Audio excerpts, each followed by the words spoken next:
Assalamualaikum warahmatullahi wabarakatuh. Perkenalkan, nama saya Alma Hidayanti. Saya di sini akan mempresentasikan materi mengenai error handling atau penanganan kesalahan. Apa itu error handling? Error handling adalah penanganan kesalahan atau error pada berbagai macam keadaan dalam pemrograman.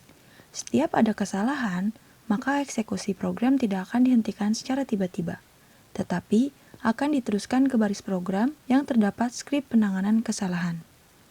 Kesalahan program dapat berupa kesalahan leksikal, kesalahan sintaks, dan kesalahan semantik. Kesalahan leksikal biasanya kesalahan terdapat dalam mengetik ataupun mengeja. Sedangkan kesalahan sintaks biasanya terdapat kesalahan pada penulisan operasi aritmatika yang kurang. Dan kesalahan semantik, kesalahan biasanya terdapat pada pendeklarasian, tipe data, ataupun variabel yang lainnya. Langkah-langkah dalam melakukan penanganan kesalahan. 1. Mendeteksi kesalahan. 2. Melaporkan kesalahan. Dan 3. Tindak lanjut perbaikan. Jika kompiler menemukan kesalahan, maka akan menampilkan kode kesalahan, pesan kesalahan dalam bahasa alami, nama, dan atribut identifier. Adapun beberapa reaksi yang dilakukan oleh kompiler. Reaksi-reaksi yang tidak dapat diterima, contohnya berhenti atau hang, kompilator tidak bisa berhenti, atau menghasilkan objek program yang salah. Reaksi yang benar, tapi kurang dapat diterima dan kurang bermanfaat.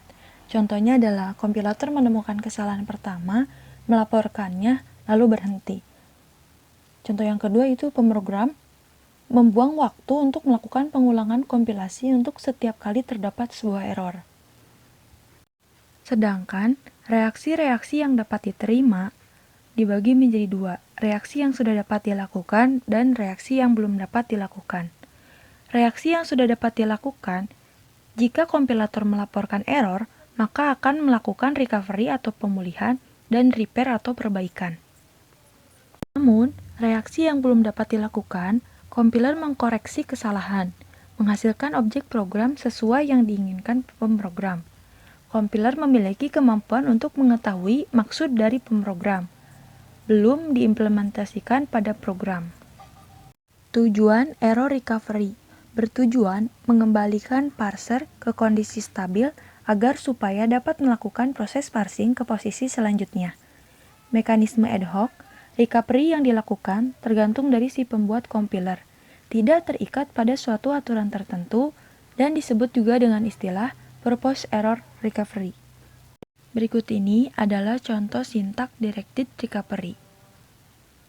Second error recovery bertujuan untuk melokalisir kesalahan, dibagi menjadi panic mode, unit deletion, dan context sensitive recovery. Error handling atau error repair memperbaiki kesalahan dan membuat shortcode program valid atau memodifikasinya. Berdasarkan mekanisme ad hoc, tergantung pada si pembuat kompiler. Berdasarkan sintak directed repair, menyisipkan atau membuang simbol terminal yang dianggap hilang atau yang menyebabkan error.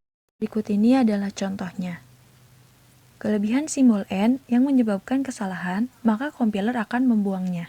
Sedangkan berdasarkan konteks sensitive repair, tipe identifier membuat identifier dummy. Maka, kompilator akan memperbaiki kesalahan dengan membuat identifier baru. Misalnya, B bertipe integer. Saling repair-nya memperbaiki kesalahan pengetikan pada identifier. Misalnya, while A sama dengan 1 do. Identifier yang salah tersebut diperbaiki menjadi while. Sekian presentasi saya hari ini. Terima kasih. Mohon maaf apabila terdapat banyak kesalahan dalam penjelasan.